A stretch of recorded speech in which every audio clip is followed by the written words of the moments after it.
Molt bona nit, benvinguts al Teatre Pallà de Borriana. Això és Converses Live from Borriana, perquè Borriana és cultura. Avui conversem amb Viviana Collado i José Luis El Chino. Comencem!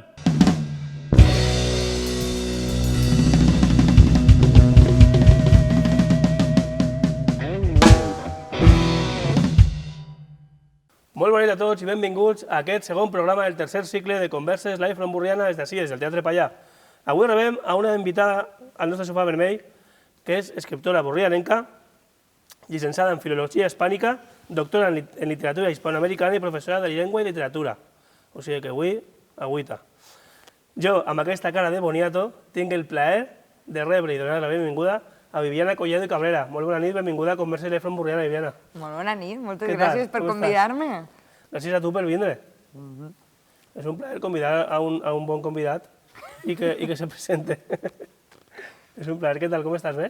Molt bé, la veritat, molt contenta. Estàs a gust al Teatre Vermell? Estic molt contenta, estic molt a gust, molt bé. A part, presentant llibre, acabadet d'eixir del forn, no? Acabadet.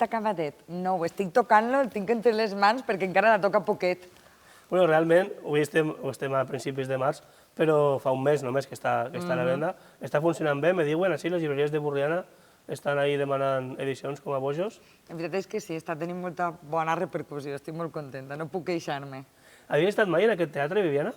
Sí, clar, he estat en el Pallà perquè soc de Borriana. Clar, que pressupost, he vingut moltes vegades. És que ens estem trobant molt en aquest cicle, que veniu molta més gent de Borriana, que clar, en la Borrianor i el Fallerí i tot això sempre teniu com records, no? I el cinema, el cinema. Clar, Conta'm, la teva experiència en el Pallà. Jo he vingut moltíssimes vegades, de xicoteta i de no tan xicoteta, de vindre a veure pel·lícules. Però si tu eres molt joveneta, tu que vas a vindre així al cinema? Sí, senyor, sí. Gràcies, però sí. I damunt era... Tu ets més jove que jo. Jo soc del 85, o sigui que tinc 37 anys. Jo del 81, imagina't. I he vingut, I ja has vingut al cinema, sí? Clar que sí. Era el major entreteniment que teníem el cap de setmana, vindre al Pallà a veure la pel·lícula, la que fora. La pel·lícula, eh? La pel·lícula. El cine llegia per nosaltres, la pel·lícula. Almenys era de cartellera actual o era de... Sí. És que jo a Benicàssim teníem el Bohío, com només era d'estiu perquè era destapat, clar, ficaven la cartellera de tot l'hivern, ho ficaven tot compactat a l'estiu. No, nosaltres teníem pel·lícules d'estrena. Home, és que el Pallà només ve la gent bonica a fer coses guais. Tu ets professora de Llengua i Literatura, Viviana. Actualment acabes de publicar aquesta primera novel·la que es diu Llegües exhaustes. De què parla aquesta novel·la? Exactament. Anem a la promoció. De què parla? Parla de dones cansades, de dones que estan fartes, de dones que haurien d'haver aconseguit moltes coses, però no les han pogut aconseguir. I estan cansades, estan exhaustes i estan també un poquet enfadades, crec. Per lo que siga, no? Per lo que siga. Està ambientada en una època, a lo millor... Per lo que siga, més avantpassada? No, n'hi ha com una genealogia, perquè en realitat és la mare, és la filla, és la germana, n'hi ha coses que continuen igual i algunes encara pitjor i tot. Vale, jo avui... Estem gravant l'entrevista fa un mes, d'Anna, des d'ara, i ha arribat ara. Per això no m'he pogut llegir la novel·la. Te tinc que fer una pregunta abans de començar-la, que ja l'has començat aquesta nit. Està basada en fets reals? Anem a veure, tot escriptor o tota escriptora parteix de la seva experiència, de la seva vida, o sigui que, per tant, hi ha molta experiència, hi ha molta vida. Jo soc molt patidor. Eres molt patidor? Soc molt empàtic i soc molt patidor, i empatitzo molt en els personatges, i de fet ja veuràs que silencia el mòbil perquè per WhatsApp te dirà això què, això per què, saps? Sempre n'hi ha vida, sempre n'hi ha experiència pròpia, i a més vivim en uns temps en què l'autoficció, com li diuen, és una corrent fortíssima i que està funcionant molt. N'hi ha coses que formen part de l'experiència pròpia, per supost. Encara així, és una novel·la i és ficció. Això no ho podem oblidar, no? No és una autobiografia, és una novel·la i és ficció. Però per supost... No és la vida de Viviana i la seva mare, no? Clar, però per supost partís de la pròpia vida, de les pròpies experiències, de les coses que nosaltres veiem. És que si no, prepara perquè aniràs pel mercat. Ai, xiqueta, pobreta, això que t'ha passat? Que això passa, eh? Una vegada Leo Moreno m'ho va dir, que la gent quan el veia diu ¿a ti t'ha passat tot esto? Si és que en realitat vivim en un món que té problemes de vegades per a separar la realitat de la ficció i se'ns oblida que la literatura és ficció. A mi, esta és una novel·la, però jo que he escrit poesia i que els llibres previs que tinc publicats són de poesia, la gent pensa moltes vegades que quan tu escrius un poema són plenament els teus sentiments en aquest moment, el que a tu se passa pel cap, i la poesia també és literatura. Parlem de coses que sentim i també de coses que estan al nostre voltant però que no són exactament les que es passen a nosaltres. Sí, sí. Què t'aporta escriure? Perquè tu, com a professió, diguem, ets docent de llengua i literatura, què t'aporta escriure, ja sigui poesia o en aquest cas novel·la, que és la primera? A mi que m'encanta la literatura. Des de sempre. Sempre he volgut escriure. Apassionada total. Apassionada. Des de xicoteta. Des de xicoteta. Jo ho tenia superclar. O sigui que és, per a mi, el somni, escriure. Quan et vas adonar... Bueno, per tant, et vas adonar de xicoteta, no? Sí. I com? No ho sé. Hi ha un moment que dius, no sé, estàs llegint alguna cosa o estàs vivint alguna cosa i dius, jo vull fer això, jo vull escriure, sigui el que siga, però vull escriure. Jo te pregunto perquè jo tinc molt clar quan vaig saber que volia fer televisió. Sí? Molt M'hauràs de clar. contar tu a mi. Sí, 18 anys tenia, vaig anar de públic a un programa de Buenafuente i vaig dir, jo vull això. Enamorat. I aquí estic. Enamorat. Jo no ho tinc clar perquè des de que tinc consciència he volgut escriure. Sempre m'ha agradat la poesia, moltíssim. Sempre m'ha agradat memoritzar poemes, recitar-los, m'ha agradat molt la lectura en veu alta, els contacontes.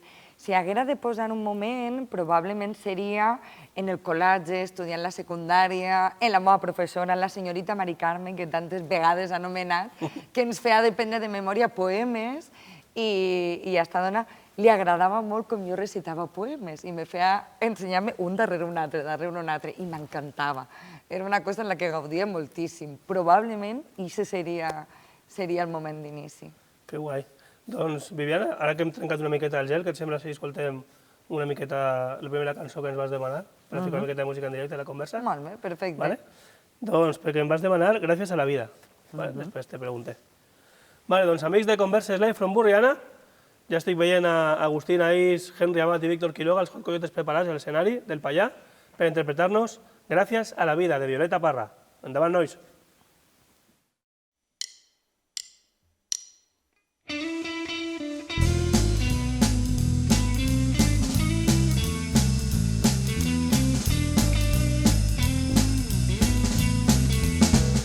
Gracias a la vida que me ha dado tanto, me dio dos luceros que cuando los abro perfecto distingo lo negro del blanco y en el alto cielo su fondo estrellado y en las multitudes al hombre que yo amo.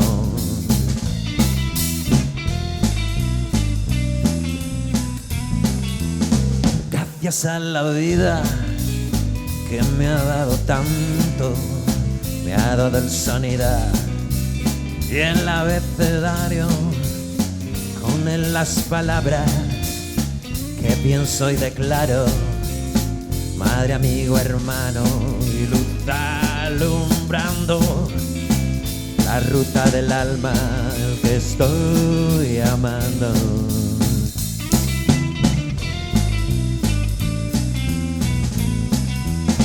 Gracias a la vida que me ha dado tanto, me ha dado el oído que en todo su ancho graba noche y día, grillos y canarios, martillos, turbinas, laridos, chubascos y la voz tan tierna de mi bien amado.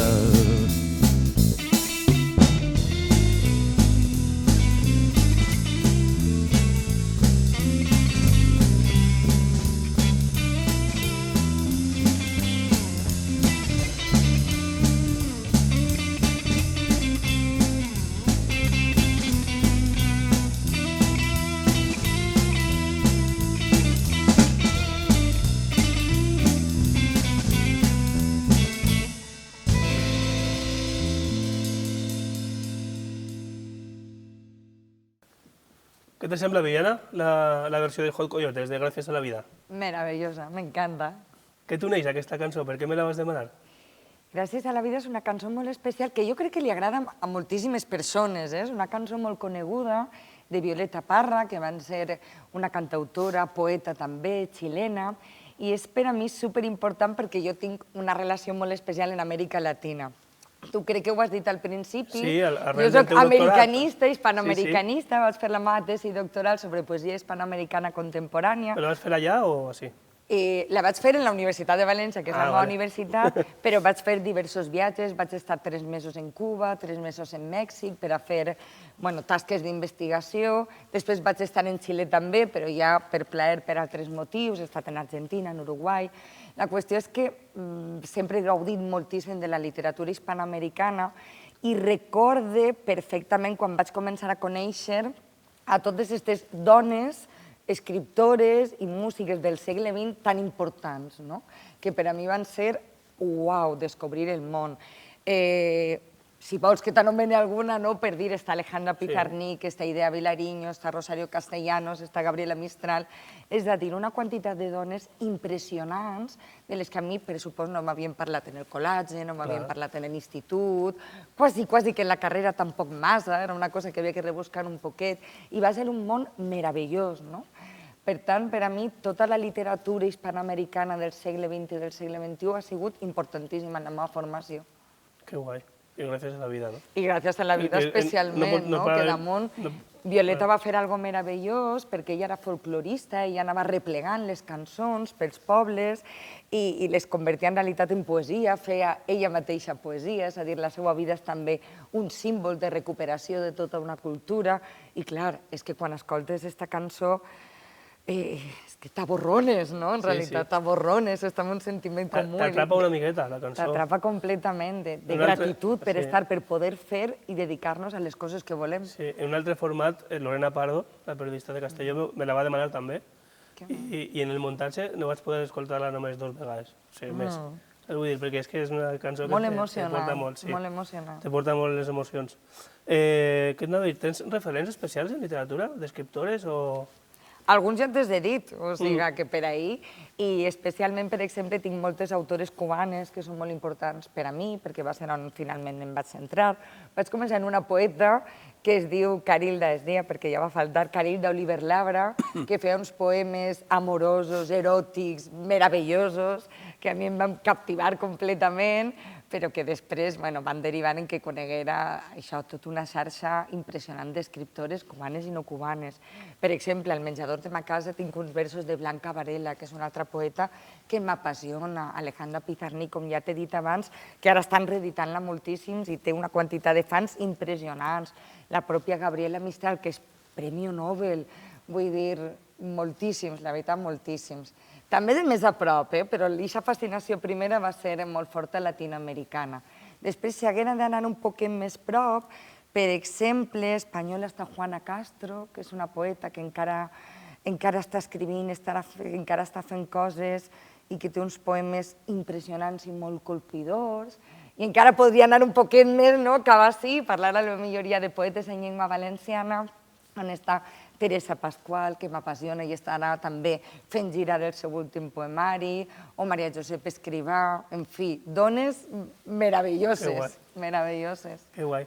A l'hora d'escriure, en què et bases? Abans sí que m'has dit que tot el món tira una miqueta de vivències personals, però a part d'això, la part més creativa, de què et nodreixes? A veure, com jo estic tan lligada a la poesia, jo soc sobretot poeta, encara que ser poeta és escriure tot el que puga, la poesia sempre pretén parlar d'allò que no es pot parlar d'una altra manera. Parlar d'aquesta cosa que ens emociona o que ens fa mal o que ens lleva a l'alè i que no poden comunicar en el llenguatge natural. Quan tu et trobes, tens una angoixa, tens una preocupació i tens una amiga, tens un amic, tens una parella que et pregunta, Viviana, però què et passa? Què et passa? I tu dius 40 milions de vegades, no res, a mi no em passa res. És una resposta molt de mentida. Exactament, al final quedes per fer un cafè o quedes per una birra i ho intentes explicar. També és veritat que a vegades dius no res, perquè si digueres, doncs mira, te vaig explicar. Bueno, és que t'impressa, tal, no? No, i de vegades, quan vas a explicar-ho ho intentes, no t'ha passat que tens la sensació, quan ho acabes de dir sí, però no. però no ho ha aconseguit explicar bé, no? O pareix que sigui una tonteria quan ho estic verbalitzant en el llenguatge quotidià. Per això està la literatura, per això està el llenguatge poètic, per a donar-li a les paraules una altra densitat, no? Per a repensar-les, per a crear imatges que ens ajuden a transmetre totes aquestes sensacions que en el llenguatge quotidià, de quan estem fent un cafè, no s'arriben a transmetre. També pot arribar a ser terapèutic, també, en aquest sentit. Per què no? També pot ser-ho, també pot ser-ho. Molt bé. Terapèutic i productiu. Clar, després vas sacant poemaris.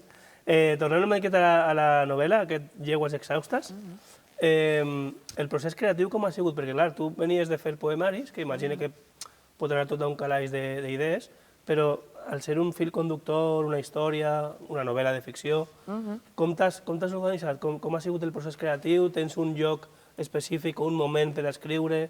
O quan t'ha vingut la inspiració? Quan he pogut, he tingut temporades. Està clar que la narrativa exigeix molta constància, no? Perquè són moltes hores de procés d'escriptura. És una novel·la, hi ha una història i un fil, però està pensada per capítols que són diferents moments d'una vida, com a partir d'una anècdota concreta de la vida es desenvolupa aquest capítol, que a més té molt de reflexió també, té molt de pensament crític, és una novel·la amb molta càrrega de crítica social, no només de gènere, sinó social, de classe, podríem dir d'alguna manera, perquè parla també, clar, aquestes eues exhaustes són les de baix, són les treballadores que estan fartes i rebentades de treballar. És a dir, està pensada en realitat com reflexions, com capítols que actuen com a reflexions. Quasi, en certa manera, té un poc d'assaig. És una novel·la perquè està ficcionalitzada i perquè n'hi ha una història, però en realitat és un conjunt de microassajos que estan reflexionant envoltant un tema comú. Sí, que podria portar-la al teatre, la novel·la. Per exemple, podríem. Jo vaig pensant idees, i donant feina. Mira, això no ho havia pensat. A més, pensa que jo vinc també del món acadèmic, vaig fer la tesi doctoral, estic molt acostumada a escriure articles, però articles sempre en un to acadèmic, de reflexió, i n'hi ha moltes coses que jo he escrit a lo millor o que ha comentat en ponències, en congressos, en seminaris, que tenia ganes de dir d'una altra manera. Fer aquesta reflexió, ja no des de la bibliografia acadèmica universitària, sinó des de la ficció, des de la reflexió personal, des de, en fi, una posició diferent, més creativa. Sí, i més a nivell anecdòtic, les protagonistes escolten música una mica peculiar. Per què Camela i Estopa? I per què no? No, és una bona resposta, però m'agradaria que... I per què no? En realitat, perquè... És un gust personal teu que has volgut emprémer als personatges o no? No sé si parlaria de gust personal, que també, que també. El que vull dir és que en aquesta crítica que estic fent en el llibre a un determinat classisme, n'hi ha una capa en la que això es veu de manera molt clara, que és en la música, en els gustos musicals. N'hi ha moltíssim de classisme respecte a això. És veritat. Com si no vinguérem tots on hem vingut. I jo pensava i recordava... De fet, jo he fet una miqueta gala ara, en aquesta pregunta. I apareix per ahir una cosa que està també vinculada a Borriana, que és un concert que jo recorde quan era xicoteta o preadolescent, que es diu ara, que és quan va vindre Camela a les festes patronals de Borriana. I jo recordo aquest concert com si s'acabara el món. Com si s'acabara el món. Camela no eixia a la televisió, no estava en les tendes oficials, només estava en el mercat, però aquest concert estava pleníssim de gent. I a totes en aquest moment ens agradava Camela.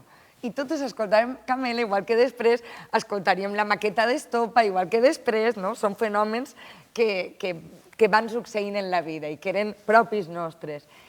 I no obstant, he escoltat a molta de la gent que va estar en aquest concert, després, com negar, o arrepentir-se, deixar passar, o d'eixa vinculació. Per tant, hi ha també una reivindicació de tota aquesta música popular i una crítica al classisme de com enfrontem tot això. És veritat que en el cas de Camela sí que hi ha hagut aquesta doble variant. Ha passat de que la gent renegue a que un altre tipus de gent ara... La va recuperar, sí, de tot això parla en la novel·la. Van de guais, van de moderneja... Exactament, però és una falsa recuperació. No és una recuperació des del reclam de la classe baixa, sinó des d'aquest esnovisme, aquest elitisme que ho recupera i que ho recupera un poc com per a riure, no? Ho escolta però riguent-se d'ells. Doncs de tot això parla la novel·la. Hosti, que guai. Tenim presentacions ja planejades? Agenda de presentacions? Estem, sí, febrer ha sigut un mes de presentacions i març també ho serà, o sigui, després de València, Castelló, Alacant, anirem a Madrid, volem anar a Granada i per ahí. A Borriana han de fer alguna cosa, no? Borriana, espere també. Home, a la Mercè, per exemple, seria un lloc meravellós. Espere. Parlem amb Vicent o no? Claro, bueno, jo parlo amb Vicent de tant en tant, però... Hem de fer una presentació farem. de llegües exhaustes, per favor. Bueno, això és una miqueta de presentació també, perquè estem a Borriana, però és això. Què anava a dir? Mentre esperem la presentació a la Mercè de llegües exhaustes, què et sembla si fiquem la segona cançó? Perfecte. Així que els Hot Coyotes vagin ahí tocant. Doncs amics de Converses Live from Borriana, anem a la segona cançó que ens va demanar Viviana Collado pels Hot Coyotes, que serà Merichane, de Zahara.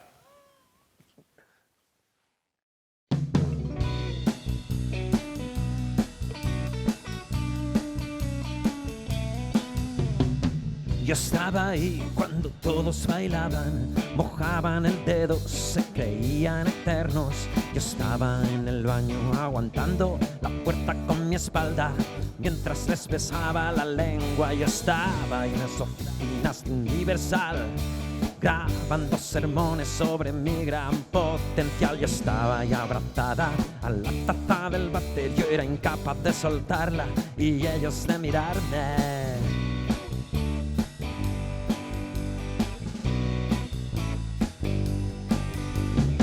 Yo estaba ahí en urgencias, acariciando el límite, necesitaba algo infalible. Yo estaba de rodillas, pidiendo perdón a vuestro Dios por no saber decirles que no. Y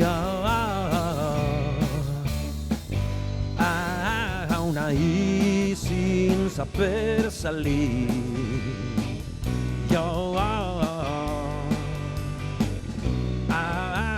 ahí sin saber salir y no logro huir. Y yo aún ahí sin saber salir.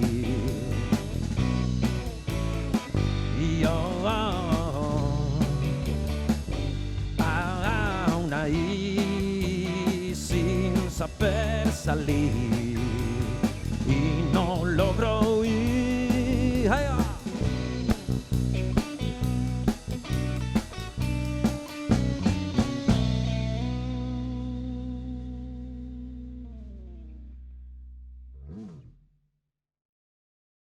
Que bons són, els Hot Coyotes. La veritat és que sí. Què t'ha semblat Merichane? Merichane, què t'ha semblat? M'encanta també la versió de Merichane. A part dels assajos, ja m'ho vas dir, perquè te vaig enviar un petit fragment dels assajos, i em vas dir, que guai. La veritat és que sí. Sí. Què diu de tu, aquesta cançó?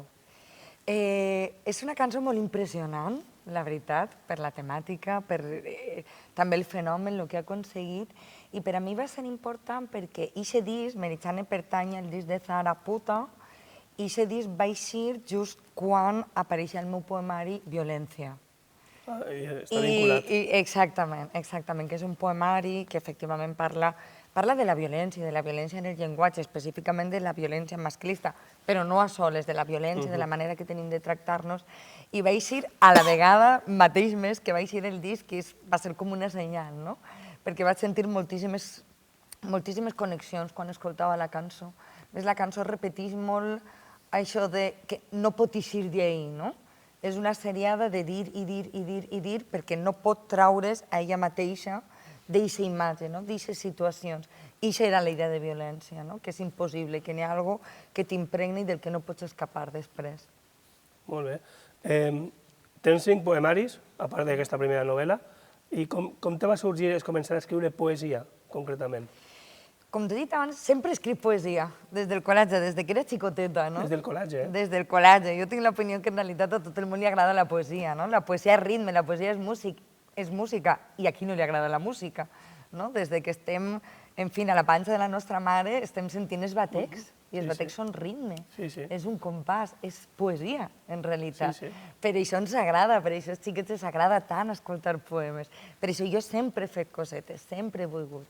És veritat que quan vaig fer filologia, això es va anar millorant, perfeccionant un poquet, anant a tallers, llegint moltíssim, que en realitat és el que s'ha de fer, fins que un parell de cosetes o de detonants van fer que isquenen els primers llibres, que va ser guanyar el premi de creació que tenia a la Universitat de València i també el Premi Arcipreste d'Eita, que va ser el primer premi a nivell nacional i amb el primer llibre pròpiament publicat, que damunt vaixin en pretextos, que és una editorial valenciana meravellosa. O sigui, aquí va ser el moment de clac.